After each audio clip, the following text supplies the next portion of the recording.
নমস্কার বন্ধুরা, আপনারা সবাই দেখছেন সরকারি সংবাদ ইউটিউব চ্যানেল। বন্ধুরা, যদি আপনাদের বাড়িতে বিবাহিত কোনো পুরুষ কিংবা মহিলা থেকে থাকে, তাহলে কিন্তু তাদের জন্য একটি বিরাট বড় সুখবর রয়েছে। যদি আপনিও বিবাহিত হয়ে থাকেন, তাহলে কিন্তু আপনাদের জন্য এটি একটি সুবর্ণ সুযোগ। হ্যাঁ বন্ধুরা, একদম ঠিকই শুনেছেন। এবার কিন্তু আমাদের রাজ্যে বিবাহিত পুরুষ মহিলাদের জন্য নতুন একটি প্রকল্প শুরু করা হলো, যেটাতে বিবাহিত পুরুষ মহিলাদের এককালীন 30,000 করে টাকা দেওয়া হয়। তা বন্ধুরা, এই টাকাটা পাওয়ার জন্য কিছু শর্ত রয়েছে, কিছু ডকুমেন্টস পেপার লাগবে।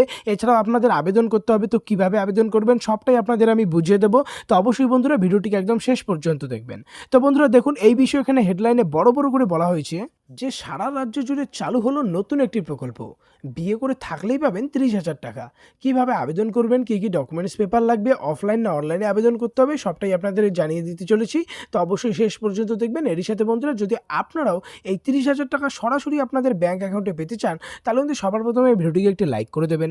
এরই সঙ্গে লাল রঙের সাবস্ক্রাইব বাটনটিতে ক্লিক করে পাশের বেল নোটিফিকেশনটা অল করে দেবেন। তো বন্ধুরা, এখানে দেখুন প্রথমে বলা রয়েছে যে লক্ষ্মীর ভান্ডারের পর এবার সারা রাজ্য জুড়ে চালু হলো আরেকটি নতুন প্রকল্প।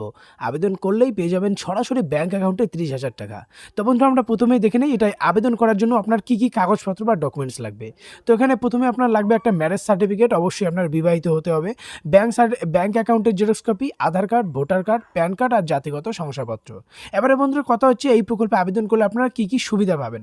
এখন বলা রয়েছে এই প্রকল্পে আবেদন করলে বিবাহিত মহিলা এবং পুরুষদের এককালীন 30,000 টাকা দেওয়া হবে।